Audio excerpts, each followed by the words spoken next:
Hey music fans! As a roadie, I had this great opportunity to tour with all these bands. I wrote a book about my experiences on the road, and it was the #1 new release on Amazon and Bios, and it's now sold millions of copies on Kindle. I'm Joel Roadie, and this is my podcast, Party Like a Rock Star.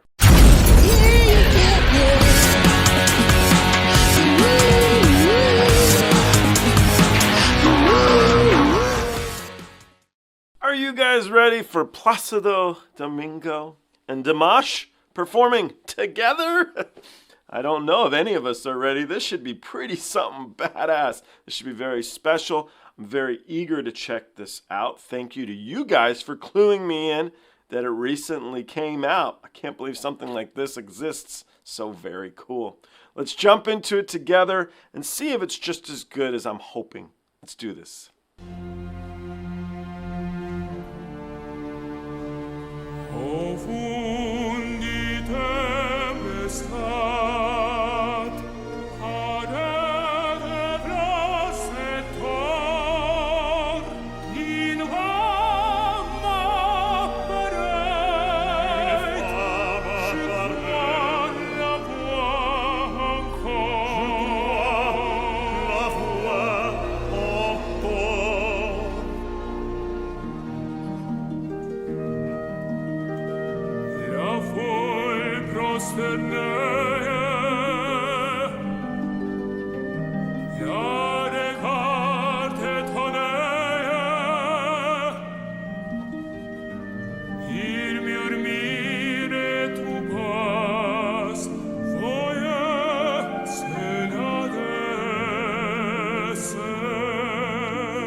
So this means that Dimash has met two of the great tenors now, which is kind of cool.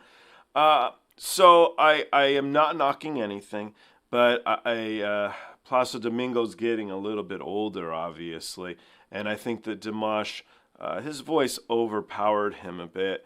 And what do you expect? The guy has to be at his 80s, so there was that. However, at the end, the grand finale of the track, Placido Domingo seemed to really give it just a little bit more. It's got to be hard when you're his age and you're singing something that's so, tough. But boy, Dimash just sounded so very, very good. He held himself so well. His voice was so restrained, so perfect. It was really wonderful. In my car when I'm driving, what do I listen to? Classical. I really do. And people get in my car, they're like, Joel Metal guy or whatever, and they get in the car and they're kind of like, what the heck are you listening to? And I'm like, I like classical. So something like this really resonates with me. I love it. I was so happy. I was at the edge of my seat the whole time because it was so very, very good. And even though I'm saying Placido Domingo's voice just wasn't what it used to be, it's still pretty cool to be standing next to the guy, even if he didn't do anything. One of the very first concerts I ever went to, I did not work, but I went to, was John Lee Hooker.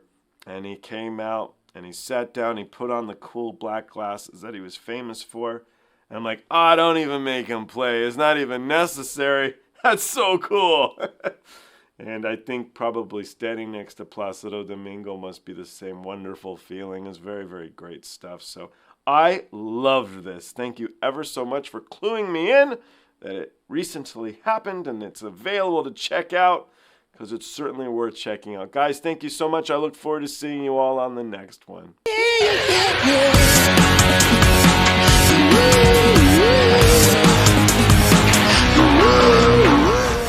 Hey, the podcast is over. What are you still doing here? Well, while you're here, like and subscribe. Thanks.